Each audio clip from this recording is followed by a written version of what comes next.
Primera epístola a los Corintios, capítulo 1. Primera epístola a los Corintios, capítulo 1, versículo 9. Como sabe, leemos en pie. Por favor, si es tan amable, regáleme un par de segundos.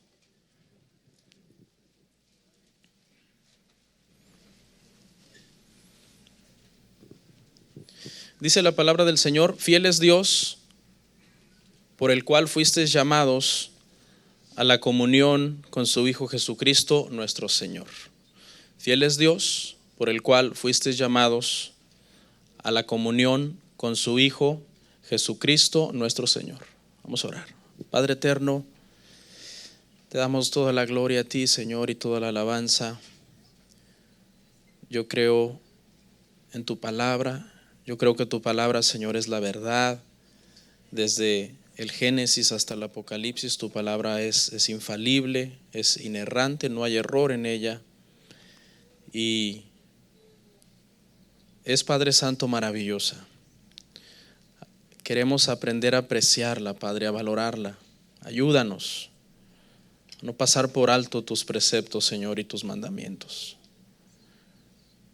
Yo creo en tu Espíritu Santo, Padre. Yo confío en tu Espíritu Santo. Yo sé que tu Espíritu Santo está en este lugar, en cada corazón, en cada vida. Guíame, Padre Santo, ayúdame, porque separado de ti nada puedo hacer, Padre. Nada puedo hacer, Señor, si no me apego a tu palabra, Señor, y a la verdad que está escrita en ella, Padre. Mis palabras no tienen ningún poder, Señor, ni mis pensamientos, ni mis frases que yo diga, si no están basados en tu palabra, Padre Santo, en Cristo Jesús. Amén. Amén. Gracias, hermanos. ¿Pueden sentarse?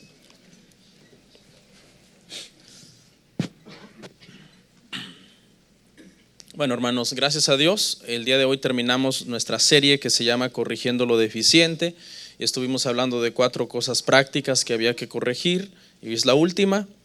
Y vamos a hablar un tema, hermano, que hemos titulado Mi devoción a Dios. Mi devoción a Dios. Gracias a Dios terminamos ya. ¿Por qué? Porque a veces las series, cuando se alargan, ¿verdad?, pueden resultar repetitivas, pero siempre tratamos de que avancemos y aprendamos lo más que podamos, hermano, en cada una de las series que vemos. Nuestra devoción a Dios. ¿Cómo está su devoción a Dios? La palabra devoción en el diccionario significa un profundo amor por algo o por alguien, o una profunda admiración por algo o por alguien. Eso es lo que significa devoción. Entonces, el día de hoy, hermanos, como creyentes, vamos a ver en la palabra cuál es el tipo de devoción que nosotros deberíamos de tener como creyentes. Y si usted está fallando, corregir lo que está deficiente. Ese es el propósito de toda esta serie, hermanos, de todo este mes de febrero. Y escuche, no hay ni uno solo en esta congregación que no fallemos en nuestra devoción en algún sentido. No hay ni uno solo que quedaría exento, hermanos, si el Señor viniera y comenzara a pasarnos pusiera en una pesa espiritual nuestro corazón. Este versículo, hermanos, habla de la palabra comunión, que es parecido a lo que es devoción. Y dice que fuimos llamados a tener comunión con Jesucristo. Es decir, a tener una relación con el Señor. Una relación viva, una relación que va más allá de religión. Es una relación real, una relación vibrante. Quiero empezar por hacer una distinción, hermanos, de lo que es unión, de lo que es comunión, que son 2 cosas diferentes. Nosotros estamos unidos a Cristo cuando nosotros nacemos de nuevo. Nosotros ya quedamos unidos con el Señor. Nos promete vida eterna y nos da vida eterna en el momento que nosotros nacemos de nuevo. Pero es bien importante que sepamos distinguir lo que es unión y lo que es comunión. Son 2 cosas diferentes, ¿ok? Debemos tener las 2 como cristianos, unión y comunión. La unión ya la tenemos, usted ya la tiene, usted ya está unido a Cristo. Dice que Él es la vid verdadera y nosotros somos los pámpanos, y separados de Él nada podemos hacer. Por lo tanto, esa unidad con el Señor ya está. Pero ¿qué es la comunión? ¿Cómo puedo yo hacer una diferencia entre unión y comunión? Por ejemplo, nuestros devocionales cristianos, hermanos, escuche bien lo que le voy a decir, no nos hacen más cristianos ni menos cristianos en la unión que ya tenemos con Cristo. Vamos a suponer que dos personas se convierten un día X. Desde ese momento que esas dos personas, hermano, se convierten, quedan unidos a Cristo. Ya pasan a ser de Él. El Espíritu Santo mora dentro de esa persona. La unión ya se completó. ¿Ok? No es de que uno está más unido y otro está menos unido. La unión está completa ya en Cristo. Amén. Ahora, ¿qué pasa si uno de esos cristianos ora más y el otro ora menos? Significa que la unión con Cristo del que ora más es más fuerte para salvación, y el que ora menos, la unión de este cristiano es menos fuerte para salvación. No, eso es lo que lamentablemente se ha tergiversado o se ha malinterpretado en muchas iglesias que hacen muchísimo énfasis en lo que es la salvación por obras. Ahora, no le estoy diciendo con esto que los cristianos no debemos orar. Todos debemos orar, pero seamos conscientes que no todos oramos igual. Sería una mentira que nosotros digamos que todos los cristianos oran 30 minutos al día y que es una regla infalible. Desde que se convirtió esta persona ora 30 minutos al día. Quizás no. Quizás hay uno que de verdad lo hace, pero quizás hay otro que ora 15 minutos.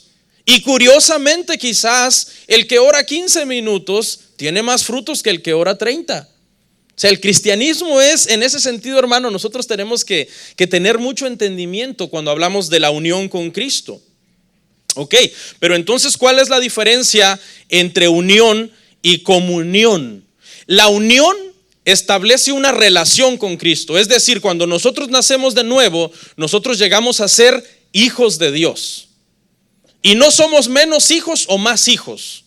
Un cristiano que ora más y lee más la Biblia no es más hijo de Dios que un cristiano que ora menos y lee menos la Biblia. Ambos son igualmente hijos. Es como los hijos que usted tiene, ¿no? El que se porta mejor no es más hijo de usted que el que no se porta tan bien. Esa es la unión. La unión establece la relación. Entonces, ¿de qué se encarga la comunión? La comunión se encarga de la comunicación que hay en esa relación.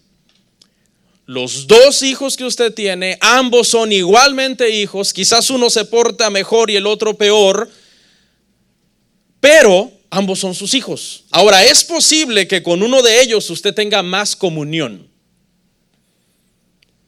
Más comunión, más comunicación, se lleva usted mejor con él. Tiene una forma de ser que cuadra más con usted, chocan menos. Usted choca menos con ese hijo. Y usted, no, con fulano de tal de mis hijos me puedo llevar mejor, pero con fulanito, con el otro, no, chocamos. Y dice por ahí, hermano, los estudiosos que el hijo con el que menos te llevas es el que más se parece a ti. Por eso es que no te llevas bien con él, porque ni a ti mismo te aguantas. Pero fíjese lo que le estoy tratando de que entendamos acá, hermanos. Y le voy a dar un ejemplo, y este ejemplo nos va a ayudar mucho a entender la diferencia entre unión y comunión.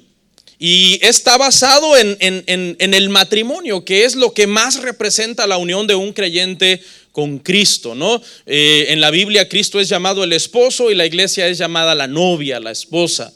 Entonces, cuando un hombre, hermanos, y una mujer se casan, entran en una unión legal. Se vuelven un matrimonio, se vuelven, como dice la Biblia, una sola carne. Pero eso no significa, esa unión no significa que su comunión es buena. Porque yo conozco muchos matrimonios que están unidos en matrimonio, pero actúan como si estuvieran divorciados. O sea, la unidad está ahí. El papel lo dice, el juez lo firmó. Hay una unión matrimonial. Pero la comunión es pésima. La comunicación es pésima. El ambiente es hostil. Algunas veces se dejan de hablar una semana, 2 semanas. Se pelean porque una mosca pasó y y por puras cosas sin importancia.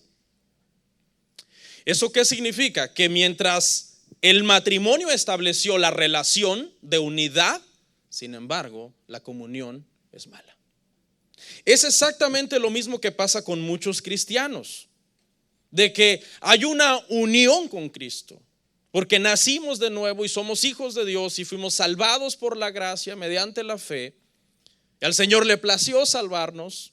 Si el Señor se hubiera basado en si nos lo merecíamos o no, ninguno de nosotros hubiéramos sido salvos, porque ninguno de nosotros merecíamos la salvación. Pero ¿qué pasa con la comunión con Él? O sea, tú sí estás unido a Cristo, pero ¿y la comunión? ¿La comunicación? El oír a Dios, el hablar con Dios, el tener esa devoción de admiración, de respeto hacia su palabra, hacia la santificación, hacia vivir haciendo su voluntad. Entonces, un cristiano que no tiene buena comunión con su padre es como un esposo que no tiene buena comunión con su cónyuge. El esposo se casa con una mujer y dice: yo me caso contigo porque te amo y prometo, como decía el hermano hace unos minutos, serte fiel. Bueno, un montón de promesas que hacemos ese día, y esas promesas establecen la unión. El problema es que el esposo que no cumple esas promesas no está cumpliendo con su comunión y su devoción por esa persona. Es exactamente el cristiano, nace de nuevo y se supone que como nacido de nuevo tiene que andar como hijo de luz, leyendo la palabra, orando, congregándose, haciendo todos los devocionales cristianos que se supone debemos hacer. Pero este cristiano es mentiroso, porque aunque está unido, no está en comunión. ¿Qué es ser devotos al Señor? Devotos de Dios. Es tener una pasión profunda, un amor profundo por Dios. Todo creyente debe de tener esta devoción al Señor. No sé si usted alguna vez ha escuchado, por ejemplo, que dicen: no, hay una muchacha que es bien devota de su novio. ¿Qué significa esa expresión? Una muchacha que es bien devota de su novio. Significa que está muy enamorada del muchacho. Y las demás personas ven la devoción que le tiene porque esta muchacha tiene una cierta conducta. Comienza a escribir el nombre del novio en un papel y le hace un corazón y unas gotas de sangre que están siendo provocadas por una flecha que caen en una copa. Y le escribe el nombre y pasa escribiendo el nombre del novio. No come. Y la mamá le dice: no, es que esta muchacha tiene una devoción por ese muchacho que hasta el hambre se le ha quitado. Solo piensa en él. Actúa como si viviera en otro mundo esta muchacha. Cuando hablamos, hermanos, de la devoción a Dios, más o menos nos referimos a una actitud así, a un profundo enamoramiento y deseo por Dios, donde para el que es devoto al Señor, escuche, su amor por Dios es por sobre todas las cosas. Todas las cosas. Su amor por Dios es primero. De hecho, hermanos que estamos en matrimonio, yo les digo una cosa: si tu esposo ama más a Dios que a ti, dale gracias a Dios. Si tu esposa ama más a Dios que a ti, dale gracias a Dios. Si te ama más a ti que a Dios, preocúpate. Porque una devoción genuina por Dios, un amor sincero por Dios es el que hace que las personas de verdad den frutos y cambien.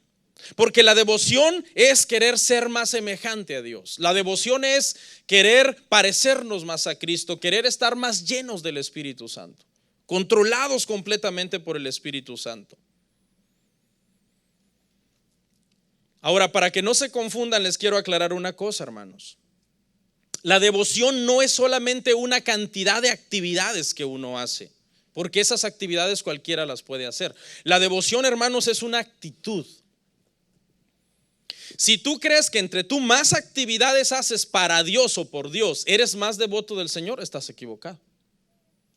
Está bien que nosotros sirvamos, adoremos a Dios, hagamos todo lo que nosotros podamos para el Señor, pero la devoción no consiste en actividades, hermano. La devoción consiste en una actitud hacia Dios.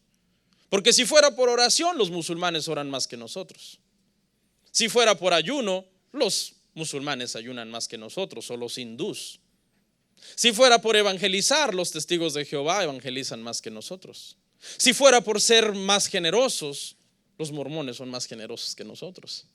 No es por actividades, es una actitud que nosotros logramos cuando nosotros tenemos esa devoción sincera por el Señor. No es una actividad, no es una religiosidad. Le doy un ejemplo. Si usted está hoy aquí en esta iglesia en una forma religiosa y no por una devoción sincera, es probable que usted a lo mejor está pensando en el trabajo.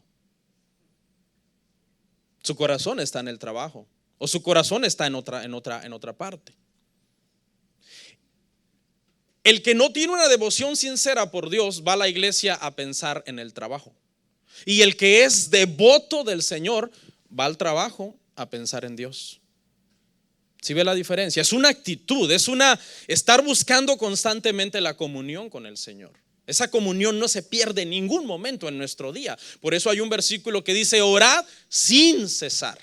Y tú dices, pero que entonces ¿qué? ¿Voy a pasar arrodillado todo el día orando sin cesar? No me voy a bañar, no voy a comer, no voy a hacer nada más que orar. No, habla de una actitud de comunión constante con Dios, que tu mente está conectada en todo momento con el Señor. Estás en el trabajo conectado con el Señor, estás en la casa conectado con el Señor, vas a hacer una actividad recreativa, vas a llevar a tus hijos al parque, vas a ir con tu matrimonio de vacaciones, de luna de miel o qué sé yo, y tú siempre estás conectado con el Señor.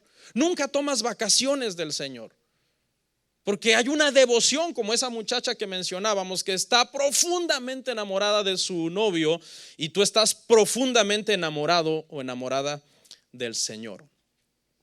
Esa es, hermanos, la devoción correcta con la que nosotros tenemos que ser cristianos. La devoción incorrecta, escuche, la devoción incorrecta nunca da frutos. Es gente que puede estar años en la iglesia y no hay un cambio. Y tú dices, pero ¿qué pasa si se ve tan devoto? Se ve tan de lleno metido en las cosas de Dios y va para peor. No hay cambios en su vida. Devoción falsa, devoción incorrecta. ¿Por qué necesitamos tener devoción a Dios? Porque la devoción a Dios, hermanos, va formando en nosotros el carácter de Cristo. Los hombres más piadosos de la Biblia fueron devotos.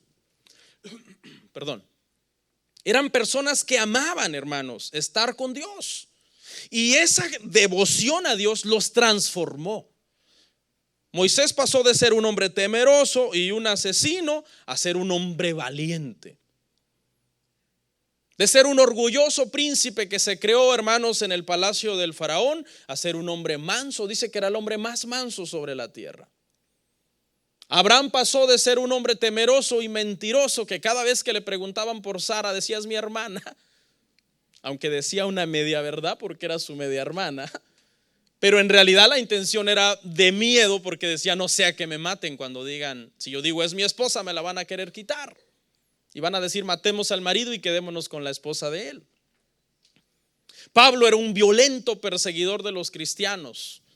¿Por qué esta gente se convirtieron en mansos, valientes, humildes servidores de Dios? ¿Por qué? Porque estas personas siempre estaban aumentando su comunión con el Señor. Siempre, ellos nunca descuidaban su devoción al Señor.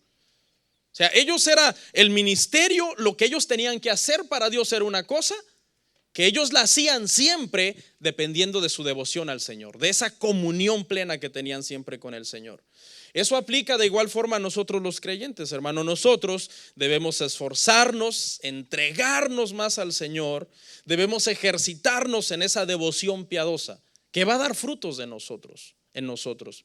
Primera de Timoteo 4:7 dice: desecha las fábulas profanas y de viejas y ejercítate para la piedad.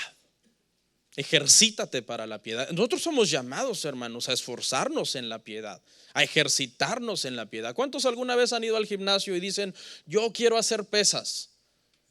y te dice el instructor, no pain, no gain. Y tú le dices, ¿qué quiere decir eso? Y te dice, si no te duele, no sirve.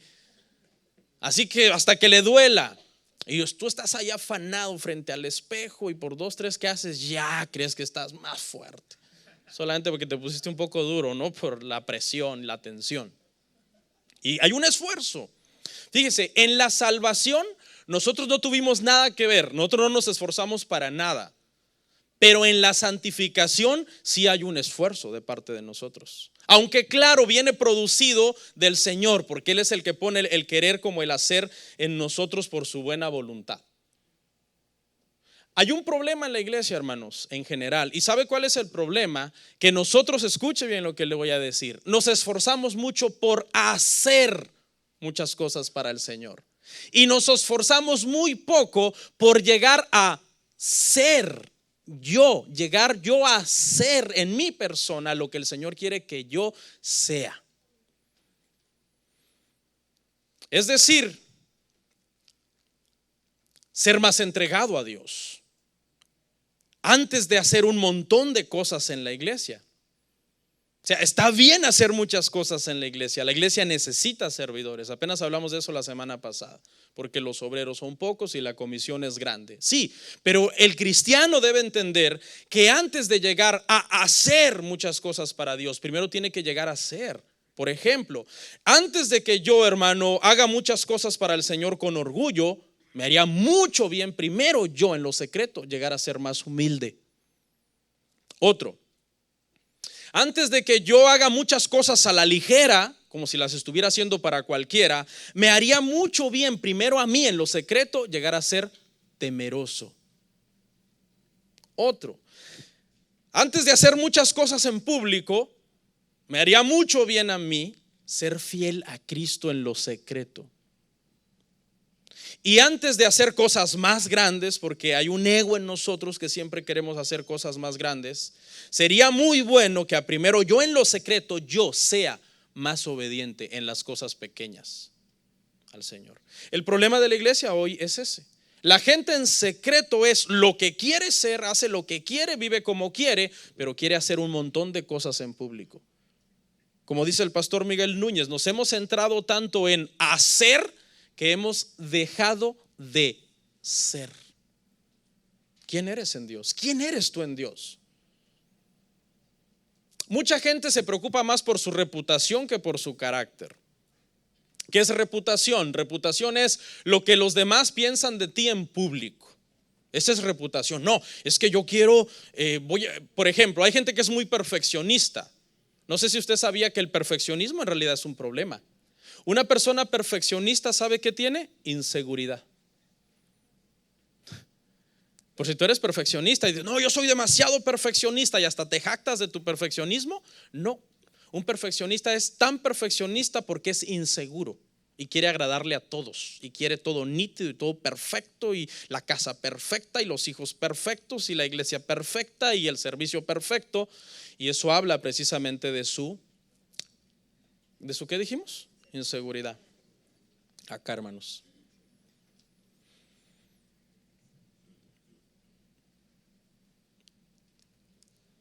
Reputación es lo que los demás piensan de ti en público. Uy, el hermano, qué espiritual, cómo canta. Uy, la hermana, wow, qué tremenda diaconisa. Bien vestidita, mira, bien cambiadita. Pero ¿será que ese hermano tiene un buen carácter? Y esa hermana tiene un buen carácter. ¿Qué es carácter? Carácter es lo que tú eres en privado. Hay mucha gente con buena reputación, pero mal carácter. Esa diaconisa, hermano, en privado, no, pobres de sus hijos.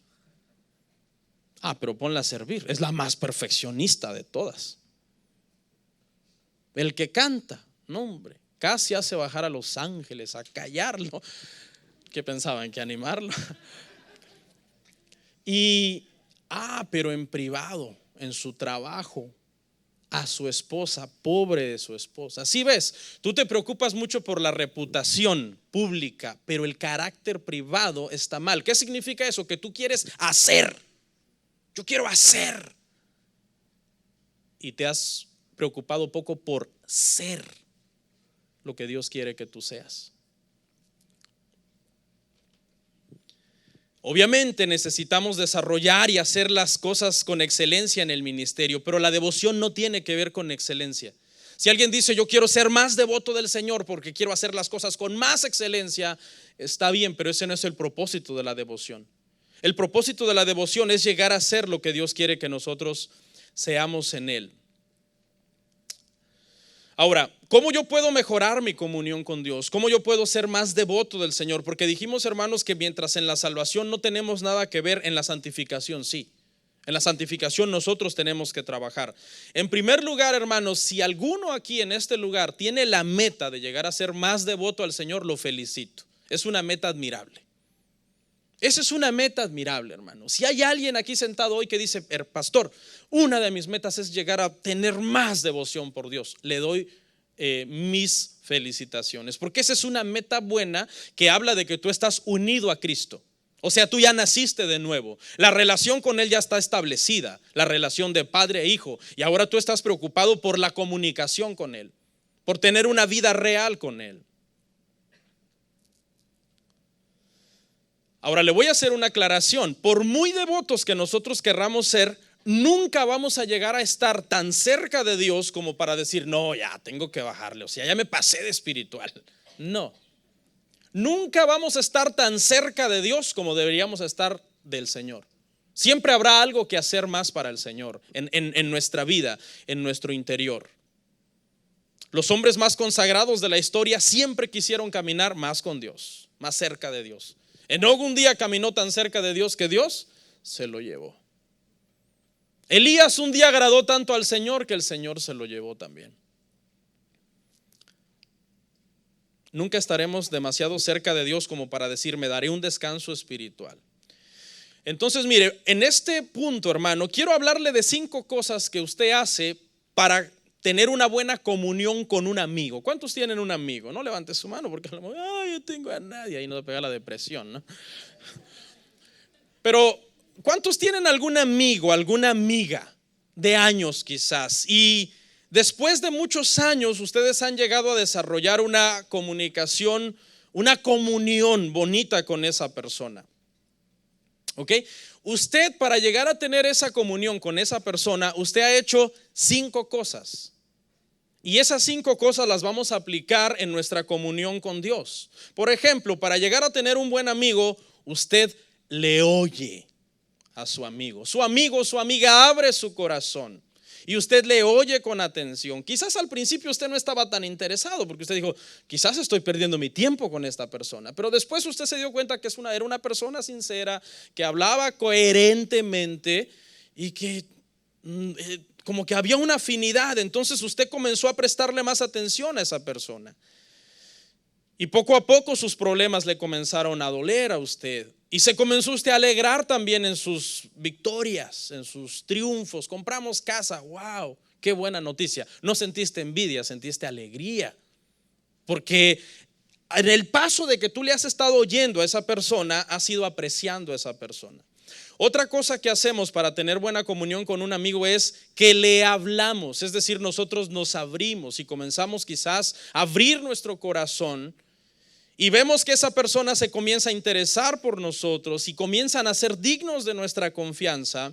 Comenzamos a sentir su afecto, su amor. Vemos que no echamos en saco roto lo que le contamos. Le contaste hace un mes, no, mira, es que tengo problemas con esta situación. Y luego te dice, oye, ¿cómo sigues con aquello? Y a ti hasta se te había olvidado. Oh, ¿de qué? Lo que me contaste. Oh, no lo echó en saco roto. Vale la pena seguirle contando mis problemas a esta persona. Estuve orando por ti. Si ve, les oímos, hablamos con ellos. 3. Les pedimos perdón. Tratamos de cuidar la relación porque sabemos que costó muchos años construirla y no queremos que se dañe por una tontería, por una cosa sin importancia. Se cuida la relación. 4. Nos juntamos a compartir con estas personas porque te nace estar con esas personas, te llama la atención estar con esas personas, compartir con esas personas. Puede ser en privado con tus amigos o rodeado de mucha otra gente, sin que entres en envidia y en orgullo, que ahí me los van a quitar. Porque yo no sé por qué hay gente que tiene ese problema. ¿No pueden ser amigos sanamente de otra persona? ¿Sí? Le voy a poner un ejemplo. 4 letras, A, B, C, A, B y C, 3 letras. A y C son amigos, grandes amigos. Entonces un día se enojan. En lugar de pedirse perdón, A se hace amiga o amigo de B, para que vea. A nunca pelaba a B. Para A, B no existía. Pero como ahora le quiero dar picones a C, entonces ahora me voy a hacer amiga o amigo de B. Y empieza una guerra. No, cuando usted se va a juntar con sus amigos a convivir, hermano, ya sea con ellos a solas o con otros amigos, no es para competir, para pelear por amistad. Eso fue extra. Y 5, hermanos, otra cosa que hacemos también es que honramos las vidas de nuestros amigos. Les honramos sus vidas, les tratamos bien, les tratamos con dignidad, les tratamos con respeto. Somos capaces hasta de sacrificarnos nosotros por el bien de ellos. Por ejemplo, tú estás planeando tus vacaciones con tu familia. Ya hiciste el presupuesto y las vacaciones salían en $1,500. Y viene un amigo, pero amigo de verdad, y te dice, él ni sabe que tú tienes esos 1,500 guardados, ¿verdad? Y te dice, yo tengo un problema económico. No te está pidiendo dinero, solamente te está platicando. Y como con cuánto lo resuelves, le preguntas. No, pues como con unos 1,400 algo del problema. Entonces el que es amigo dice, bye vacaciones, porque mi amigo me necesita. Puedo ayudar a mi amigo, me nace ayudar a mi amigo. Es decir, es una forma de honrar a nuestros amigos. Y cuando se lo prestas, tú le dices a tu amigo así, escuche, que es peligroso decir esta frase si no sabes a quién se la estás diciendo. Acá está y cuando puedas me lo das. Uy, qué peligroso decir esa frase. Tiene que ser un amigo que tú has honrado su vida y él ha honrado tu vida. Una persona honorable. Porque tú no le puedes decir eso a cualquiera. Acá está, cuando puedas me lo das. ¿Sabes qué entendió? Cuando quieras me lo das. Pero como tú tienes una relación de años con esa persona y tú has visto que es una persona honorable, que eso es muy raro que haya personas honorables, tú vienes y le dices, era de mis vacaciones, pero no hay problema, ten, cuando puedas me lo das. Y entonces esa persona que es honorable, en cuanto pueda, te los da. Porque él entiende lo que es honor en una amistad. Esas 5 cosas, hermanos, que nosotros hacemos. ¿Fue la luz? Let there be light. Esas 5 cosas que nosotros hacemos con un amigo para tener una buena comunión con ese amigo o amiga son exactamente, hermano, mire cómo es Dios, los mismos principios que debes usar para tener una buena comunión con Él. Vamos a verlos. Número 1, le oímos. ¿Cómo? ¿Cómo le oímos, pastor? Al leer la Biblia. Ay, no, es que yo lo quiero oír audiblemente, pastor. Bueno, lea la Biblia en voz alta. Sí, porque hoy mucha gente anda buscando una experiencia mística. Yo quiero oír a Dios. Y a lo mejor cayó un rayo por allá. Ay, Dios me habló. Y sí, Dios habla a través de los rayos, pero ¿qué te dijo? No, hermanos, tenemos la palabra profética más segura. Segunda de Pedro 1:19. Vaya conmigo. Mire, cuando a alguien le venga que necesitamos una revelación, un sueño, un cuento chino, léale este verso. Dígale, hermano, tal vez no estoy completamente en desacuerdo con usted, pero ¿para qué tanto, hermano? Si mire lo que tenemos ya. Tenemos también la palabra profética más segura, a la cual hacéis bien en estar atentos como a una antorcha que alumbra en el lugar oscuro, hasta que el día esclarezca y el lucero de la mañana salga en vuestros corazones. Ya la tenemos. La revelación ya está ahí. ¿Y sabe qué? Comparada con todas las demás, esta es más segura. ¿Ok? Lea la Biblia. ¿La Biblia qué es la Biblia? La Biblia, hermanos, es la mente de Cristo. Un cristiano que lee la Biblia, hermano, es un cristiano que en el paso del tiempo se ha hecho sabio, ha aprendido a discernir las cosas, ha aprendido a tener paz en medio de la tormenta, ha aprendido a saber cuando viene una tentación y mire, sale huyendo porque dice, no, aquí viene una tentación. Nuestra mente en Cristo, hermano, comienza a filtrar todo, pasatiempos, amistades, hobbies. relaciones con una persona que no te convienen. Todo lo comienza a filtrar. ¿Por qué? Porque la mente se llenó de la palabra y ahora tienes la mente de Cristo y eres una especie como de un escáner, ¿no? Cuando usted va a comprar a una tienda y usted agarra su carro y lo llena de productos, usted pasa por el cajero y el cajero con un escáner lee el código de barras del producto. Y el escáner, cuando lee el código de barras, le dice qué es ese producto, cuánto cuesta, la fecha de caducidad, etcétera, etcétera. Y el escáner reconoce el producto y usted lo paga. Cuando usted tiene la mente de Cristo, usted se vuelve como un escáner en ese sentido, porque usted todo lo filtra, usted todo lo identifica, usted todo lo reconoce. Pero qué es, o sea, para que ese escáner leyera ese producto, ¿qué fue necesario primero, hermano? Meter la información de ese producto en el sistema. Usted no puede agarrar un producto de Home Depot y llevarlo a que se lo escaneen en McDonald's, porque no lo reconoce el escáner. ¿Por qué? Porque no fue introducido en ese sistema. Entonces, cuando usted mete a su sistema toda la información de la palabra, usted sabe lo que es bueno, lo que es malo, lo que es bíblico, lo que es antibíblico, lo que es correcto, cómo ser amigo, cómo llevar sus finanzas, cómo llevar su matrimonio, cómo tener un carácter cristiano, cómo hablar, qué música oír, en qué invertir su tiempo. Cuando usted está expuesto en ese ambiente, su mente es como un escáner.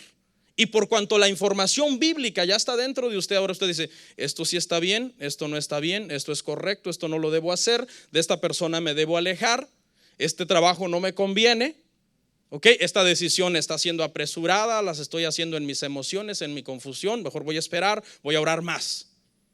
Eso es lo que hacen nosotros, hermano, el llenarnos de la palabra del Señor. Por eso es necesario que usted lea la Biblia. Porque cuando usted lee la Biblia, ¿a quién está usted oyendo? Usted está oyendo a Dios. ¿A usted le encanta oír a su amigo, a su amiga que le platique? Sí. Porque no nos va a encantar que Dios nos oiga. Entonces el joven con la mente de Cristo dice, me ofrecieron droga, me aparto de estas personas. Un hombre que ve la oportunidad de robarse algo en el trabajo lo pasa por el escáner. ¡Pip! No puedo robar esto. Y la carne, no se van a dar cuenta. Tu jefe tiene mucho. Pero el escáner te dijo que no. Ya has introducido en tu sistema la palabra que dice no robar. Cada quien trabaje y con sus manos tenga lo que necesita. La esposa que va al gimnasio y el instructor que anda ahí, nada que ver con el marido. Entonces la esposa va al gimnasio y de repente ve que el instructor está haciendo unas pesas. Y tú te acuerdas que tu esposo lo único que hace así es para llevarse las tortillas a la boca. Entonces el escáner le dice, pip, cuidado, vas a caer en adulterio, no cometerás adulterio. ¿Sí entiende? Eso es tener la mente de Cristo. Tener la mente de Cristo, hermano, es hacer la voluntad de Dios. Pero ¿cómo lo logramos? Primero tenemos que meter a nuestro sistema toda la información bíblica que nos capacita para tomar decisiones. Entonces, ¿será importante que Dios nos hable por su palabra? Claro que sí, porque eso es lo que nos ayuda a fortalecer nuestra comunión con Él. 2, dijimos que el paso 2 es hablar con nuestros amigos. El paso 2 aquí es hablar con Dios por medio de la oración. Todo creyente que quiera una comunión con Dios debe orar. Mateo 6, 9 al 13 dice, vosotros pues oraréis así: Padre nuestro que estás en los cielos, santificado sea tu nombre. Venga tu reino, hágase tu voluntad como en el cielo, así también en la tierra. El pan nuestro de cada día, dánoslo hoy. Y perdónanos nuestras deudas, como también nosotros perdonamos a nuestros deudores. Y no nos metas en tentación, mas líbranos del mal, porque tuyo es el reino y el poder y la gloria por todos los siglos. Amén. ¿Cómo se llama esta oración en la Biblia? Se llama el Padre Nuestro. Es la oración modelo. No es precisamente para que la estemos repitiendo, porque la Biblia prohíbe las vanas repeticiones, aunque no es pecado orarlo, ¿ok? Le quiero aclarar eso. Si alguien un día se sube acá a abrir el culto y dice el Padre Nuestro de memoria, eso no está mal. Lo que estaría mal es que no sepa orar más que el Padre Nuestro, ¿no? Porque hablar con Dios es hablar espontáneamente con Él. Pero lamentablemente en estos tiempos la oración se usa más como una especie de manipulación, para exigir, para ordenar, para pedirle a Dios que cambie lo que Él pensaba hacer. No, Señor, no hagas eso, haz como yo digo. Lamentablemente, pero ¿sabe qué? La oración del Padre Nuestro nos deja una gran enseñanza, porque tiene 6 peticiones. 6 peticiones tiene. Pero las primeras 3 están dirigidas a Dios, a exaltar y adorar a Dios. Lo primero en la oración es exaltar y adorar a Dios. Las primeras 3 son: santificado sea tu nombre. Es decir, uno debe empezar por reconocer que Dios es santo.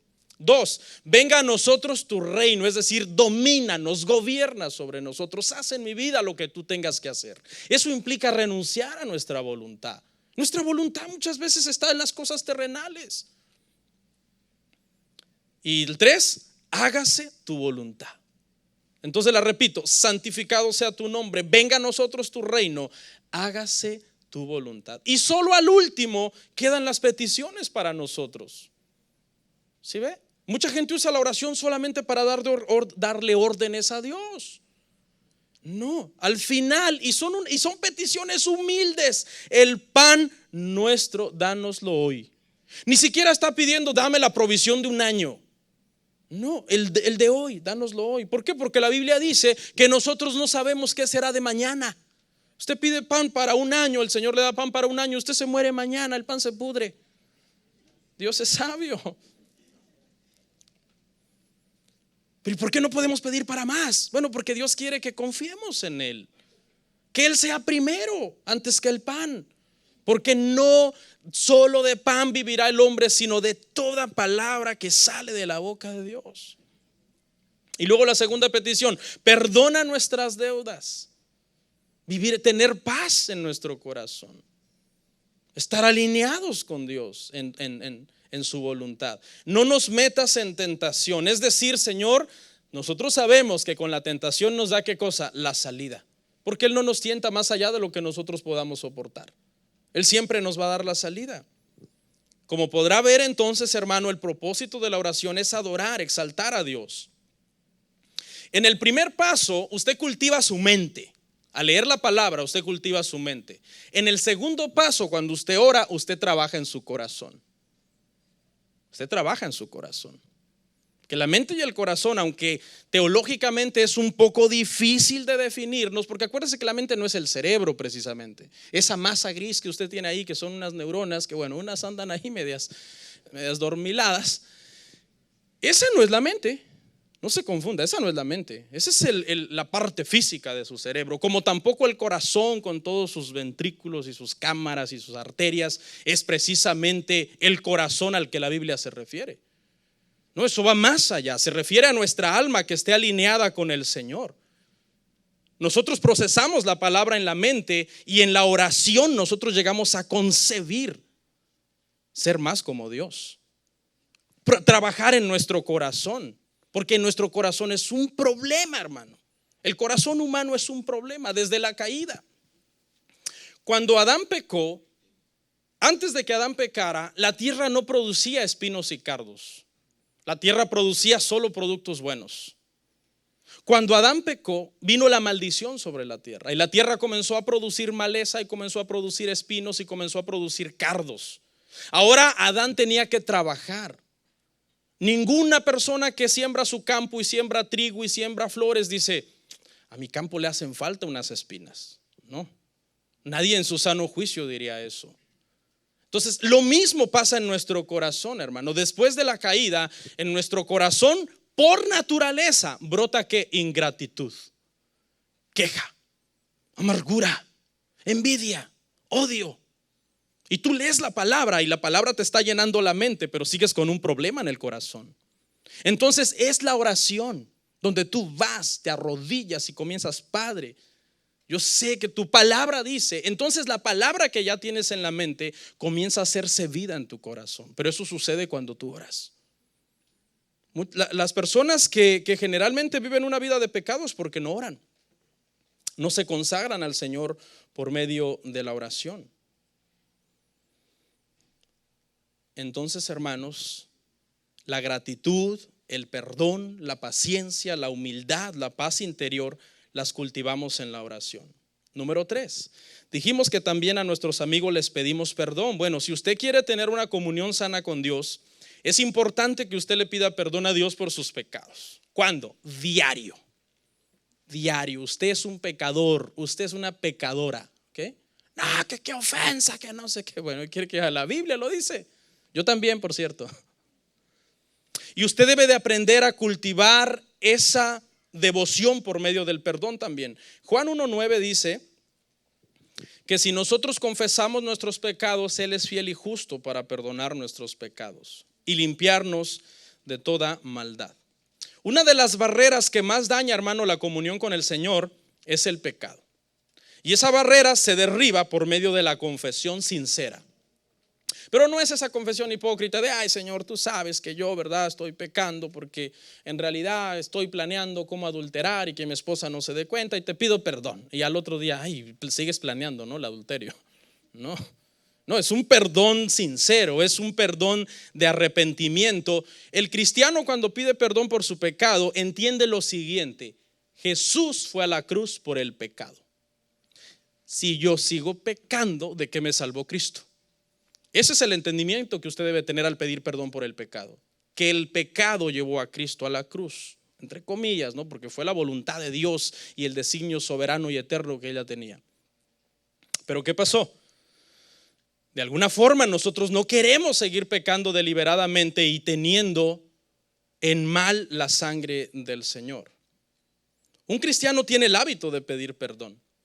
En mi experiencia, hermano, escuche, si tú tienes el hábito de pedir perdón por tus pecados, si es posible todos los días, 3 veces al día, con esto no estoy diciendo que tú eres un gran pecador en potencia, que te deleitas en el pecado y te gozas, al rato que vaya a comer pido perdón y se acabó. No, pero tú vas a comer, Padre, perdona mis pecados, santifica mis alimentos, gracias por tu provisión. Lo digo sin jactarme, yo todas las veces cuando oro por mis alimentos, a la hora de orar siempre pido perdón por mis pecados, siempre. Lo digo sin tratar de parecer orgulloso ni nada, no quiero ser malinterpretado, pero ¿sabe qué pasa con un cristiano que siempre está pidiendo perdón por sus pecados? No deja que se le acumule un montón de pecados. Y eso hace que vivas en temor. No sea como esas señoras que se les hace un alterón de ropa así, no. O como el hombre que llena el garage y se vuelve un acumulador compulsivo. Y la esposa, ¿y para qué quieres esto? Pues para nada, pero ahí está. No. Nosotros debemos de tener una cultura de confesión. Escuche esto. Nosotros pedimos perdón para salvación una vez. ¿Okay? El día que tú naces de nuevo, tú reconoces tu pecado, hay un profundo arrepentimiento sincero en ti. Dices, Padre, perdóname, soy un pecador. Y el Señor te recibe como su hijo. Y desde ese día que pediste perdón, eres salvo. Entonces, ¿para qué sigo pidiendo perdón? Nosotros seguimos pidiendo perdón toda nuestra vida para santificación. El primero es para salvación. Tú te arrepientes del pecado una sola vez y eres salvo. Y luego, toda la vida, Padre, perdona mis pecados. Ayer le hablé mal a mi esposa, Padre, perdona mis pecados. Ayer le grité a mis niños, Padre, perdona mis pecados. El otro día yo iba por allá y una muchacha mal vestida. Porque algunos dirían, no, bien vestida. Y uno dice, no, mal vestida porque estoy cayendo en una tentación, en una provocación. Y tú pasas pidiendo perdón por todo. Ay, Padre, perdóname, me falta humildad. Reconozco que a veces cuando hablo soy orgulloso, no dejo hablar a los demás. Y estás toda la vida confesando tus fallas, confesando tus pecados. Eso te hace crecer en un carácter piadoso delante de Dios. Y hermanos, el cuarto dijimos que era reunirse con nuestros amigos, y el cuarto es lo mismo. Una comunión con Dios depende también de que nosotros nos reunamos con Dios en su casa. Es muy importante, hermanos, congregarnos es parte importantísima de nuestra vida cristiana. Yo jamás entenderé a cristianos que profesan un cristianismo solos, sin congregarse, o que solamente lo ven por las redes sociales. Hermanos, la transmisión en vivo es una navaja de doble filo, porque la gente inmadura entiende que se hace para que no vayan a la iglesia. No, la transmisión en vivo está bien si alguien está enfermo, no pudo venir. Gloria a Dios por la transmisión en vivo. Está bien si alguien está en otro país, en otro estado, está 5 o 6 horas de aquí. Pero la transmisión en vivo no es para que los miembros de la iglesia se queden a descansar. Porque ¿sabe qué? Una transmisión en vivo jamás va a ser igual a estar en la casa del Señor. Porque el mandato no es que tú veas por el Facebook Live. El mandato es que tú estés en la casa del Señor. Salmo 89:5, mire lo que dice. Por salud quizás alguien no puede venir o tuvo que viajar a otro estado a trabajar o nos está viendo en otro país. Gloria a Dios por la transmisión en vivo. Pero no es para que nosotros nos acomodemos. ¿Sabe que el discipulado? Bueno, ahorita voy a leer el texto, ahorita lo explico. Salmo 89:5 dice: celebrarán los cielos tus maravillas, oh Jehová, tu verdad también en la congregación de los santos. Es un componente vital para todo cristiano que esté buscando un crecimiento espiritual. Congregarse nos salva, obviamente, tenemos que aclararlo porque la salvación no es por obras. Pero si una persona ha nacido de nuevo, tiene un deseo vehemente por pertenecer a una iglesia.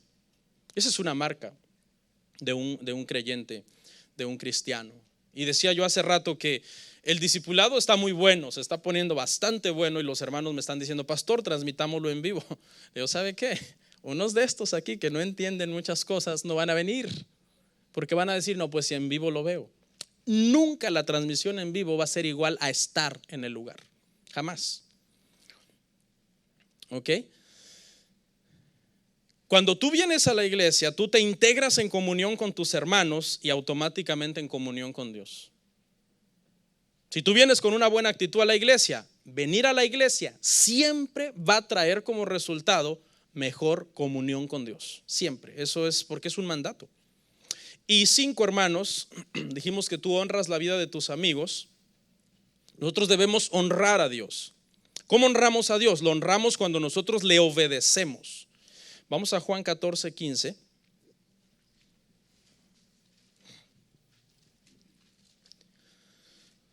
Dice: si me amáis, guardad mis mandamientos.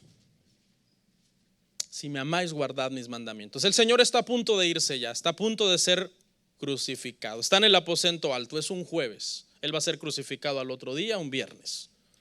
Faltan escasas horas para morir.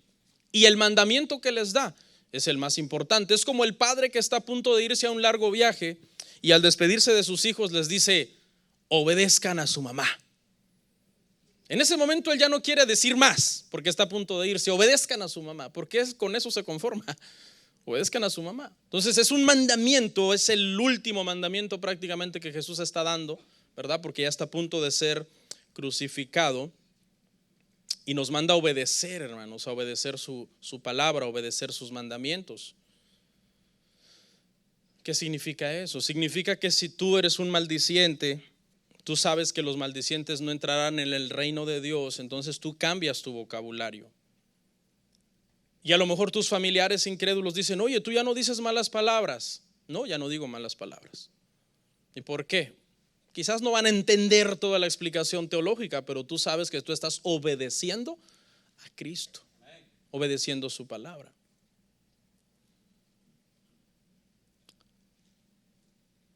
Napoleón Bonaparte, un militar francés de la época de la Revolución Francesa, él era un gran líder y él dijo: yo tengo soldados muy devotos a mí. O sea, lo tenían en una gran estima y en una gran admiración. Y él dijo: si yo le doy ciertas órdenes a ciertos soldados, ellos las van a cumplir al pie de la letra, mientras yo se las dé. Dijo: pero si yo muero un día, ellos ya no me van a obedecer. Estoy seguro que no me van a obedecer, porque seré un gran líder, pero no soy un gran líder como para que me obedezcan después de muerto. Y él mismo Napoleón terminó diciendo: en este sentido, ningún líder en la historia de la humanidad será igual que Cristo, porque a Cristo le obedecieron sus devotos seguidores, los discípulos, mientras él estaba vivo, y hoy tiene millones de devotos seguidores que le obedecen cuando él ya está muerto. Cuando ya está muerto, entre comillas, obviamente, porque no lo tenemos físicamente aquí en la tierra, pero él está vivo y vive eternamente. Entonces, si ve, la obediencia, hermanos, de un cristiano de verdad denota una conversión, de que ha habido una conversión en nosotros. Y termino. Pastor, ¿por qué es tan difícil tener comunión con Dios? ¿Por qué? ¿Por qué es tan difícil? Porque vamos a ser sinceros. Tampoco es que si tener comunión con Dios fuera fácil, no, hombre, hermano, aquí estaríamos pura gente espiritual, pura gente consagrada, puros matrimonios ejemplares, puros jóvenes que, wow, tú dices, qué jóvenes, cómo dan testimonio de Dios con sus vidas de obediencia. Y eso no es cierto, no nos engañemos. Aquí habría hombres formales, buenos esposos que siempre tratan a su esposa con respeto, con cariño, sabios para la crianza de los hijos, en aconsejar a los niños. Aquí habría líderes leales que son serviciales, con una buena actitud, que sirvieran, que wow, tú dices, ¿cómo sirve esta gente? Pero no, seamos sinceros, la comunión con Dios es algo difícil. ¿Por qué? Por el pecado. Por el pecado. Lo primero que se perdió después del pecado fue la comunión con Dios.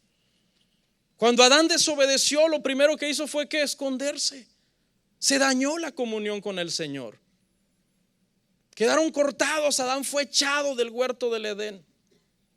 Y eso, escuche, en nuestra naturaleza humana, eso todavía nosotros lo venimos arrastrando. En nuestra naturaleza humana. Ahora, le quiero hacer una aclaración. Los que estamos en Cristo hemos sido llamados a tener una nueva naturaleza. Y ahora hay una lucha entre nosotros. Escuche, todo cristiano debe tener esta lucha. Si usted no tiene esta lucha que estoy a punto de mencionarle, usted no es cristiano. Usted está luchando por tener mejor comunión con Dios. Le cuesta y de repente dice, ay, hoy no oré, no leí la Biblia, hoy me exalté y traté mal a mi esposo, le pegué con el sartén. Pero hay una lucha. Todo cristiano debe tener una lucha entre el problema que Adán nos dejó de ponernos el pecado, de estorbar nuestra comunión con Dios, pero la parte buena en donde en Cristo se restaura esa comunión.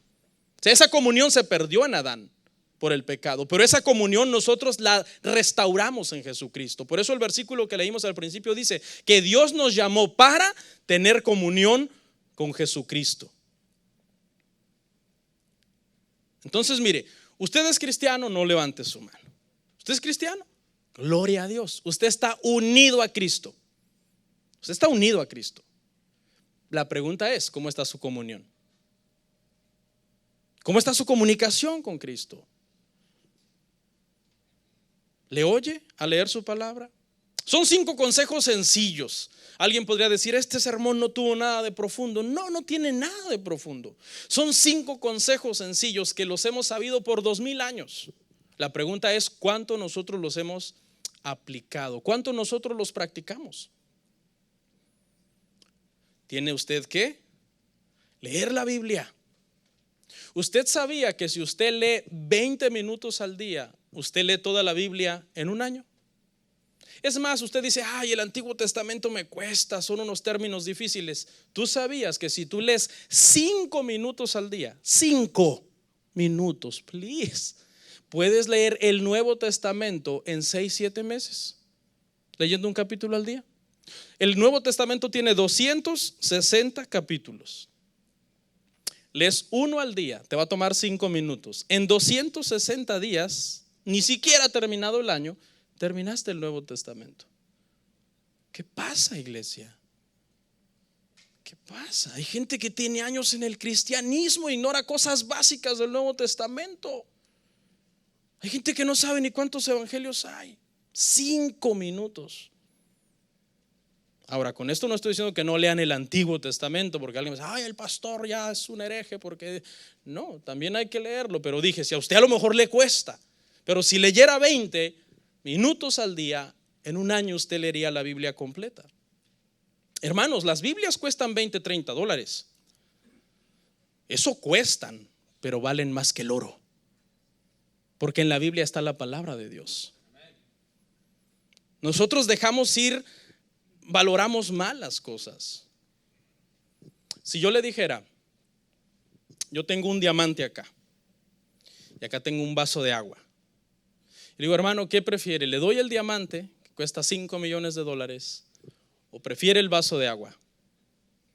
Usted diría, bueno, pues ¿para qué quiero el vaso de agua? Agarro el diamante, lo vendo y compro una procesadora de agua. En esa circunstancia, ¿ok? Pero si usted está en un desierto donde no hay agua y tiene 3 días aguantando sed, yo le aseguro que usted elegiría el vaso de agua. ¿Sabe qué pasa? La gente menosprecia la Biblia toda su vida, pero cuando vayan a morir, era lo único que no debieron de haber menospreciado, porque era lo único que podía dar vida eterna, la palabra de Dios. ¿Sí ve? Depende de la circunstancia en la que tú estés. Alguien dice, no, ahorita yo no necesito de Dios, tiene todo, tiene dinero, tiene salud, la familia está bien. Pero cuando todo se comienza a caer, es Dios el único que nos puede ayudar. El recién fallecido Billy Graham dijo algo, dijo, en todos mis años de ministerio, jamás he conocido a alguien que se haya arrepentido de seguir a Cristo. En todos mis años de ministerio jamás he conocido a alguien que se haya arrepentido de seguir a Cristo. Cristo es todo lo que necesitamos. Yo no tengo tantos años como el evangelista que cité, tengo mucho menos, pero puedo decir lo mismo. En los años que yo tengo de pastorear esta iglesia, jamás he conocido a un nacido de nuevo que después de unos años diga, no, yo me arrepiento de haber nacido de nuevo. No. O sea, ya estamos unidos con Él. Ahora simplemente luchemos, esforcémonos para que nuestra comunión sea real con Él. Amén. Vamos a orar, hermanos.